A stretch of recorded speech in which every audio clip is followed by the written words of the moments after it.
Obviously, the Fed's job probably even tougher at this point, but does it make the Fed more likely or less likely to pursue the path that they laid out for us, the war? I don't think they have a choice, Joe, but to pursue it. And I think they'll move at the meeting that's coming up. The numbers are just way too strong. By the way, the one thing that hasn't been mentioned, even the release just now, the PPI, Producer Price Index in Japan, 9.3%. That's the highest since data first started to be collected in 1981. So this is a global phenomenon. We have these significant pressures here. Fed is behind the curve. They need to shift, and I believe they'll do it starting with this meeting. Doesn't really seem to follow that logically, though, Richard, because if it's everywhere, then it's obviously pandemic probably related, or more recently, the invasion of Ukraine, which neither one of those seem like sort of organic and system-wide problems for the type of hyperinflation that we've seen those cycles in the past. It takes a while. Do you think that those forces are also underlying the global inflation, or is it just, you know, we're coming out of a pandemic, there's supply chain, and now we've got the problems with Russia? Joe, you're right. That is piled on. But central banks around the world have been being hyper-accommodative for too long. We lead. We're the central bank of the world. We're the key central bank in the world, and we need to lead. And I believe it's behind time to do so. So, yes, there are some transitory forces. I'm going to use my Rick Santelli acting technique here. He was just off the charts this morning once again. Should be on Broadway, by the way. But, you know, I really do think, Joe, that it's late in the game. There are non-transitory forces at work here, mainly labor that's come back in is demanding higher wages. You see it everywhere. Look at the NFIB data, small and medium-sized companies. Their biggest complaint is what they have to pay workers now and how they price their goods and services to make up for that, to protect their margins. We see it in large corporations as well. So this is something that needs to be countered here. Now, this is not a transitory force. I believe inflation is going higher.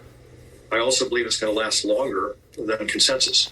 And the only way to deal with that, tighter central banking, less accommodation, tighten the screws, bring it down. Otherwise, we're destroying, particularly those with low incomes at the lower end of the scale are being hurt the most, and it's damaging.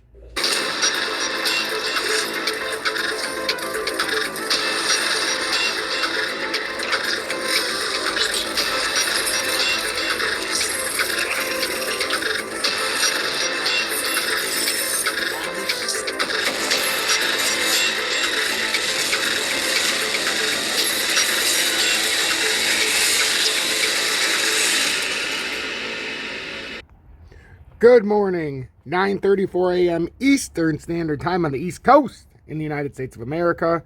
I'm XRP Future Millionaire, and I reside in the great snowy state of Michigan. In a late season snowstorm, well, early spring in the meteorological season, even though we haven't hit it technically in our way that we do things in the U.S. But it's a nice little late season storm. I came on here last night at like 3 a.m. when my son woke up and had me up until like 4:30 in the morning. I didn't get to go to sleep until. But I showed you guys the start of the snow, and this is what we've accumulated so far. So if you like the snow, enjoy. And I'm running out of chances to show you this because we're getting later into the season. So enjoy. Now let's get into the charts. Okay, welcome back. Let's take a look at the charts now. So I woke up today, and we've had a little bit of a reversal here since I went to bed. We've had a couple 30-minute candles. We went all the way up on Bitcoin in 60 minutes, you know, right when the morning opens. It happens a lot. We went up. But now, guys, the main thing you have to realize is we've done this many times, many times. Now the RSI is coming up to here. And when it comes to the bottom side of this yellow line, that's often like a rejection, a resistance line, and then it pulls back down. And there's not as there's not as much support from the buyers. So right now we had two solid wicks up, right? And this is in the 4-hour time section. But look, we went up, came back down, kind of, went back up. But we're not really making any headway in the 30-minute the key is right here. Because if we start a bullish divergence, we know we're going to pop up and this is going to be used as a bull flag. How do we know, Tom, if we're going to start a bullish divergence? Simple. It's so simple this morning, guys. I can break it down to you so easy this morning, so it makes it very easy to trade. Because the futures closes tonight. So it's always, volatile swings on the weekend. But if we're going to buy a position here, this is the start of something. If it is, we have to make sure by a technical standpoint that it's ready to buy. So now, here's the thing with Bitcoin. A lot of people, I see YouTube is firing off again. XRP to the moon. Bitcoin going to 50K. Crypto bullish. Let's not get ahead of ourselves. Let's make sure we do the proper channels. But I think what's going on this morning is Bitcoin is finally going to come up and retest probably that 40,965 at worst. Remember I said yesterday in my update when I came on, what did I say at 3 a.m.? I'm asking you guys because I seriously don't know. I'm kidding. I remember what I said, but I said very low volume on drop point retest. Do not enter without watching first. So I'm telling you, it's a low volume retest of the drop point. And that was right when it started, and that was about 7 hours ago at 2:38 a.m. So that's what I was saying at 2:38 a.m. because it's a low volume retest of the drop points. That's exactly what it is. Nothing more, nothing less.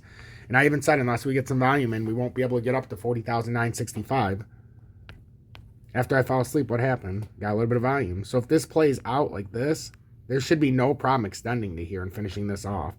If this gets rejected by this line, and this gets used as a left shoulder, head, right shoulder, look out. It will come down so hard today. That's why I know a lot of people on YouTube are saying we're very bullish today. All this yada, yada, yada. The problem is we haven't verified this breakout or anything yet. This is just nothing right now. This is a few candles.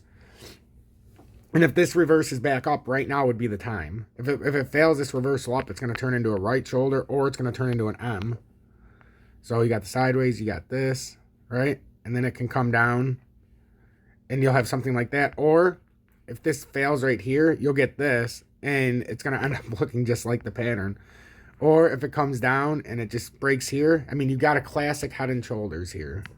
If it doesn't go up to the next level. That's why for people to say we're very bullish, this is very premature to call that bullishness. Right now we're riding up the 20-day, which is good. We're on the top side of the 30-day of that red line, which is good. The moment we break down past it, though, it's a big problem. So for anybody who's bullish, this is a very likely trap that's being set Friday morning unless we continue with volume. If we continue with volume and Bitcoin can prove that this is support, right here at 39,317, we have a ball game. If it falls back through here right now and keeps going, that is going to be a head and shoulders pattern here that developed very sneaky overnight. And again, you have to watch the formations. That's a cup and handle right here.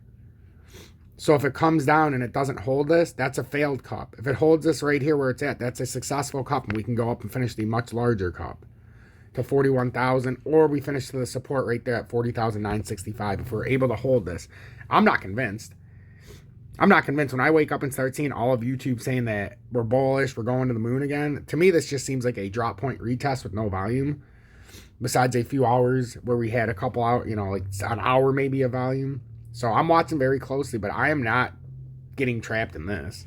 It's going to have to prove to me before I buy in something like this.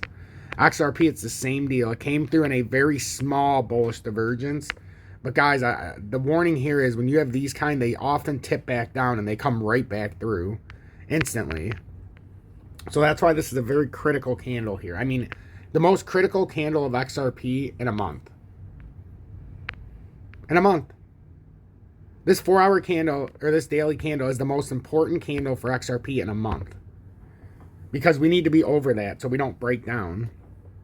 And right now the problem is all these are falling and they're trying to hold on the 20-day. But what I'm telling you